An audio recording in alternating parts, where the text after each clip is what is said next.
కర్కాటకం వారికి కనుక చూసుకున్నట్లయితే ఈ కొత్త సంవత్సరం ఎలా ఉండబోతుంది చూసుకున్నట్లయితే మనకి ఈ కర్కాటకం వారికి గమనించుకున్నట్లయితే మీకు అష్టమంలో రాహు, భాగ్యస్థానంలో శని, 12లో గురువు. ఆ గురువు కూడా మీకు జూన్ నుంచి మారుతున్నాడు. ప్లస్ 2వ స్థానంలో ధనస్థానంలో కేతున్నాడు. ఈ యొక్క గ్రహస్థితిని అనుసరించి ఏ విషయాల్లో మీకు బాగుంటుంది, ఏ విషయాల పట్ల జాగ్రత్తగా ఉండాలనేటువంటి అంశాలు చెప్తుంది నేనైనప్పటికీ చెప్పిస్తుంది సాక్షాత్ లలిత అమ్మవారిగా భావిస్తూ ఆ లలితాంబిక అమ్మవారి యొక్క అనుగ్రహం మీకు పరిపూర్ణంగా కలగాలని మనస్ఫూర్తిగా కోరుకుంటూ, ప్రధానంగా ఇక్కడ మీకు ఎప్పుడైతే కర్కాటకం నుంచి భాగ్యస్థానంలో శని ఉన్నాడో ఇక్కడ ప్రధానంగా మీరు గుర్తుపెట్టుకోవాల్సింది కెరియర్ విషయంలో, ఉద్యోగ విషయాల్లో ఉన్న ప్లేస్లోనే ఉండి మీరు సక్సెస్ అవ్వాలంటే అది కాని పని. ప్రదేశం మారండి, రాష్ట్రం అనుకోండి, దేశం అనుకోండి, మారండి. మారితే మీకు ఖచ్చితంగా ఇంప్రూవ్మెంట్స్ ఉంటాయి 9లో శని ఉన్నందుకు గుర్తుపెట్టుకోండి. అలాగే ఇక్కడ ఫైనాన్షియల్గా బాగా ఇంప్రూవ్మెంట్ కావాలి, ఫైనాన్షియల్ ఇంప్రూవ్మెంట్ అవ్వట్లేదు అనుకునే వాళ్ళు ఈ సంవత్సరం కనీసం నవంబర్ వరకు అయితే మీకు ఫైనాన్స్ ఇచ్చే గ్రహం సెకండ్ హౌస్ లాట్ సూర్య భగవానుడు. కానీ ఇప్పుడు ప్రస్తుతం సూర్యుడి యొక్క రాసులలో కేతువు ఉన్నాడు కాబట్టి, కేతువుకి అధిష్టాన దేవత గణపతి కాబట్టి గణపతిని ఓం గం గణాధిపతయే నమః అని చేస్తూ మీకు ఒక్క రూపాయి ఎంత వచ్చినా, రూపాయి కావచ్చు, కోటి రూపాయలు కావచ్చు, ఎంత వచ్చినా ఒకసారి స్వామివారికి స్వామి నీ దైవాలు వచ్చింది అని అనుకోండి. మీరు చూడండి ఖచ్చితంగా 100% ఫైనాన్షియల్గా మంచి గ్రోత్ ఉంటుంది. కాస్త అష్టమంలో రాహు ఉన్నందుకు మొదటి నెల కొంత వాహనం మీద వెళ్ళేటప్పుడు అతివేగం పనికిరాదు. భాగ్యస్థానంలోకి అధిక గ్రహాలు ఈ సంవత్సరం మీకు రాబోతున్నాయి కూడా. అష్టమంలో సప్తమంలో తిరిగాయి, అష్టమంలో తిరిగాయి, భాగ్యంలో కూడా వస్తున్నాయి నెక్స్ట్. కాబట్టి కాస్త అన్ఎక్స్పెక్టెడ్ థింగ్స్ ఎక్కువగా ఉంటాయి. కాస్త బ్యాంకింగ్ సపోర్ట్ లభిస్తుంది. తండ్రి గారు ఆరోగ్య విషయంలో కూడా కాస్త జాగ్రత్తగా ఉండాలి మీరు ఈ సంవత్సరం మొదటి 1-2 నెలల్లో కూడా గుర్తుపెట్టుకోండి. కాస్త వద్దన్న ఇన్వెస్ట్మెంట్ చేయాల్సిన పరిస్థితి రావడం అనేటువంటిది కూడా వస్తూ ఉంటుంది. విదేశాలకు వెళ్ళాలని ఎవరైతే ప్రయత్నం చేస్తుంటారో వారందరికీ కూడా ఆ యొక్క ప్రయత్నం ఏదైతే ఉందో 100% అది సఫలీకృతం అయ్యేటువంటి సమయం నడుస్తుంది.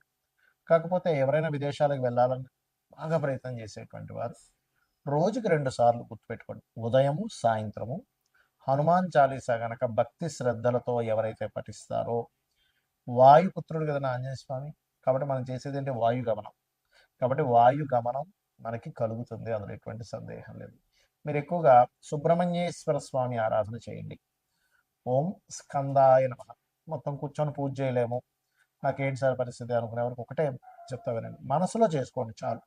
ఓం స్కందాయ నమః, ఓం స్కందాయ నమః. దీనివల్ల ఏమవుతుందంటే మీకు కుజుడు పంచమ దశమాధిపతి. పంచమం అంటే మంత్రస్థానం, రుణరోగ శత్రువులు తగ్గిస్తుంది. దశమం వృత్తిస్థానం.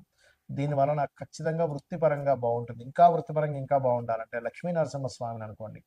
ఓం లక్ష్మీ నరసింహస్వామి నమః అని ఖచ్చితంగా మీకు బాగుంటుంది. ఇక్కడ ఏంటంటే ప్రతి ఒక్కరికి కూడా సంవత్సరం మారింది, నూతన సంవత్సరం వచ్చింది, ఇక్కడి నుంచి అయినా సరే లైఫ్ బాగుంటుందా అని చెప్పి ఆశపడుతూ ఉంటారు. మనిషి అభివృద్ధి అవ్వడానికి పడేటువంటి ఆశ ఎప్పుడు కూడా తప్పు కాదు. అయితే ఇక్కడ మీరు అర్థం చేసుకోవాల్సింది ఏంటంటే ఎంతసేపు కూడా ఏలినాటి శని, సర్పదోషం ఉంది, ఇవి ఒకటే కాదు, మీ పర్సనల్ చార్ట్లో గ్రహాలు ఏ రకంగా ఉన్నాయి అంటే లగ్నం ఎలా ఉంది, లగ్నాన్ని బట్టి మీ ఎదుగుదల చెప్తుంది. మీ ధనాధిపతి ఎలా ఉన్నాడు అంటే సెకండ్ హౌస్ శుక్రుడి యొక్క పరిస్థితి ఎలా ఉందనేది క్లియర్గా తెలుసుకోవాలి. దాన్ని బట్టి ఏమవుతుందంటే మీకు ఎందులో ధనయోగం ఉంది, ఏ రూపంలో మీరు ప్రయత్నం చేస్తే బాగుంటుంది, ఎప్పుడు మీకు రైట్ టైం, ఇవన్నీ కూడా తెలుస్తాయి. అలాగే మీరు చేసే ప్రయత్నాలు 3వ స్థానం. మీరు ఇక్కడ ఏంటంటే వాస్తు కూడా మనకు ప్రభావం చూపిస్తుంది. జాతకం బాగుందండి, వాస్తు వాళ్ళ ఇంట్లోకి వెళ్ళానంటే ఏమవుతుందంటే కుండలో వాటర్ పోస్తున్నాము, కానీ కుండకి చిన్న చిల్లు ఉంటే ఏమవుతుంది కింద నుంచి వెళ్ళిపోతూనే ఉంటాయి. అలాగే వాస్తు బాగోనప్పుడు ఏమవుతుందంటే మీరు ఆ ఇంట్లో ఉన్నప్పుడు మీకు ఇబ్బంది కలుగుతూ ఉంటుంది. ఇక్కడ ఏంటి, మీరు ఏ డైరెక్షన్లో ఉండే ఇల్లు తీసుకోవాలి, ఎప్పుడు మీరు ప్రాపర్టీ తీసుకొని బాగుంటుంది, అసలు మీ పేరు మీద తీసుకోవచ్చా తీసుకోకూడదా, ఇవన్నీ తెలుసుకోవాలి. ఇంట్లో దాంతోపాటు ఇంట్లో ఏదైనా బాత్రూమ్స్ కొంతమందికి తెలియక ఫైనాన్షియల్గా ఎందుకు ఇబ్బంది వస్తుందంటే ఉత్తరంలో బాత్రూమ్లు ఉంటాయి, ఉత్తరంలో డార్క్ కలర్స్ ఉంటాయి, అంటే మనకి yellow, cream, red colours, pink colours ఇట్లాంటి ఉత్తరంలో ఉంటే అవాయిడ్ చేసేసి కంప్లీట్ వైట్ కలర్ ఉండేలా చూసుకోండి, ఖచ్చితంగా బాగుంటుంది. అలాగే మరొక విషయం ఏంటంటే ఇక్కడ సంతాన అభివృద్ధి ఎందుకు కావట్లేదు, పంచమ స్థానం, రుణము, రోగము, శత్రుత్వం, ఇవి ఎక్కువగా ఇబ్బంది పెడుతూ ఉంటాయి. వీటికి సంబంధించిన పరిస్థితి ఏమిటి. అలాగే మరొక విషయం ఏంటంటే ఇక్కడ వివాహం అయ్యే సమయం, వివాహం రెండు వివాహాల యోగం ఏమైనా ఉందా? అసలు వివాహ జీవిత భాగస్వామితో వివాహం విషయంలో ఎందుకు ఇద్దరి మధ్యన సరైన కమ్యూనికేషన్స్ ఉండట్లేదు? ఎందుకు మీ ఇద్దరి మాటికి ఏదో గొడవలు జరుగుతున్నాయి? ఇవన్నీ కూడా మీ పర్సనల్ చార్ట్లో వెరీ క్లియర్గా ఉంటుంది.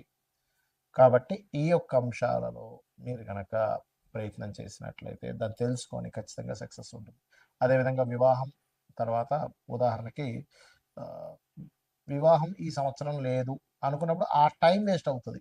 ఏ సంవత్సరం ఉందో ఆ సంవత్సరం చేసుకోండి. అలాగే విదేశాలకు వెళ్ళే యోగం ఉందా లేదా? అసలు మీకు జాబ్ సంబంధించిన విషయంలో ఎందుకు ఇబ్బంది అవుతుంది?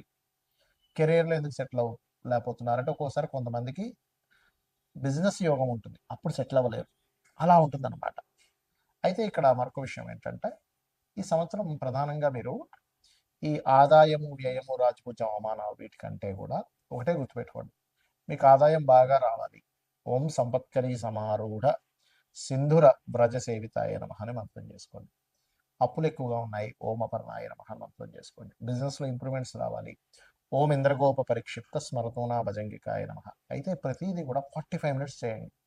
చాలామంది ఏం చేస్తారంటే 5 నిమిషాలు చేశానండి, నాకు రిజల్ట్ రాలేదంటారు. చిన్న ఎగ్జాంపుల్ చెప్తాను. అన్నం పొయ్యి మీద కుక్కర్ పెడతాం, 20 మినిట్స్ పడుతుంది కరెక్ట్గా మీకు అది ఉడకడానికి. 5 నిమిషాల్లో నాకు ఉడకాలంటే ఉడకదు. అలాగే ప్రతి దానికి కూడా ఒక ఎనర్జీ ఫామ్ అవ్వడానికి ఒక సమయం పడుతుంది. అలా మీరు ఒక 45 నిమిషాలు కనుక చేయగలిగితే ఖచ్చితంగా దాని ప్రభావం అనేటువంటిది ఉంటుంది మీ మీద. అదేవిధంగా ఈ సంవత్సరం మనకి నవనాయకుల్లో తీసుకుంటే కూడా రాజు, మంత్రి, సేనాధిపతి, అర్ఘ్యాధిపతి ఇలా వీళ్ళు ఒక్కొక్కరు దానికి అయినందుకు గురువు రాజు అయ్యాడు. జూపిటర్ యొక్క పరిస్థితి బాగోలేదు. నేను గతంలో చాలా రోజుల క్రితం చెప్పాను, 2-3 నెలల క్రితం కూడా చెప్పాను గురు రాశిలో శని ఉన్నాడని. దీనివల్ల అనేకమైనటువంటి జన నష్టం ఉంది. కాబట్టి విదేశాల్లో ఉండేటువంటి వారు మరింత జాగ్రత్తగా ఉండాలి. అది యుద్ధాల వల్ల అనుకోండి, కొన్ని రోగాల వల్ల అనుకోండి, విశేషమైనటువంటి జన నష్టం జరగనుంది, గుర్తుపెట్టుకోండి. ఇది ఆల్రెడీ మనం మనకి ఎప్పుడు డిసెంబర్, ఫిబ్రవరి టైంలో కూడా మనం చెప్పాము. కాకపోతే ఎందుకంటే ఇప్పుడు నెక్స్ట్ కొత్త సంవత్సరానికి కూడా ఈ యొక్క గురువే రాజు అవుతున్నాడు. అదేవిధంగా నీర్సాధిపతి కూడా గురువు అవుతున్నాడు. కాకపోతే వర్షాధిపతి చంద్రుడైనందుకు కాస్త చక్కగా వర్షాలు అయితే బాగా పడతాయి, ఎక్కువ రోజులు వర్షాలు కూడా ఉంటాయి. కొంచెం ఈ పంట పొలాలు లేకపోతే ఈ ధాన్యాలకు ఎక్కువగా డిమాండ్ అనేది పెరుగుతుంది. ధాన్యాలకు గుర్తుపెట్టుకోండి, ధాన్యానికి ఎక్కువ డిమాండ్ పెరగనుంది. కాబట్టి ఈ యొక్క విషయాల పట్ల కాస్త మీరు అప్రమత్తంగా ఉండండి. జనాలు బంకర్స్లో దాచుకునేటువంటి సమయం రానుంది, గుర్తుపెట్టుకోండి. కాబట్టి ఈ విషయంలో జాగ్రత్తగా ఉండండి. ఇక మరొక విషయం ఏంటంటే మీరు జాతకమే తెలియదు, అప్పుడు ఏం చేయాలి? సింపుల్గా రోజు లలితా సహస్రనామాలు చేసుకోండి డైలీ, ఖచ్చితంగా బాగుంటుంది. అదేవిధంగా మనకి లాస్ట్ టైం మనం చెప్పుకున్నాం, ఒక 4-5 నెలల క్రితం కూడా చెప్పాను, సిల్వర్ రేట్ విపరీతంగా పెరగనుంది. మరలా బంగారం, సిల్వర్ రేట్లు ఒక రేంజ్లోకి వెళ్ళనున్నాయి, గుర్తుపెట్టుకోండి. ల్యాండ్ రేట్స్ కూడా విపరీతంగా పెరగనున్నాయి. కాబట్టి రెగ్యులర్గా లలిత చేసుకోండి, అన్ని విధాలా మీకు బాగుంటుంది. శ్రీమాత్రే నమః.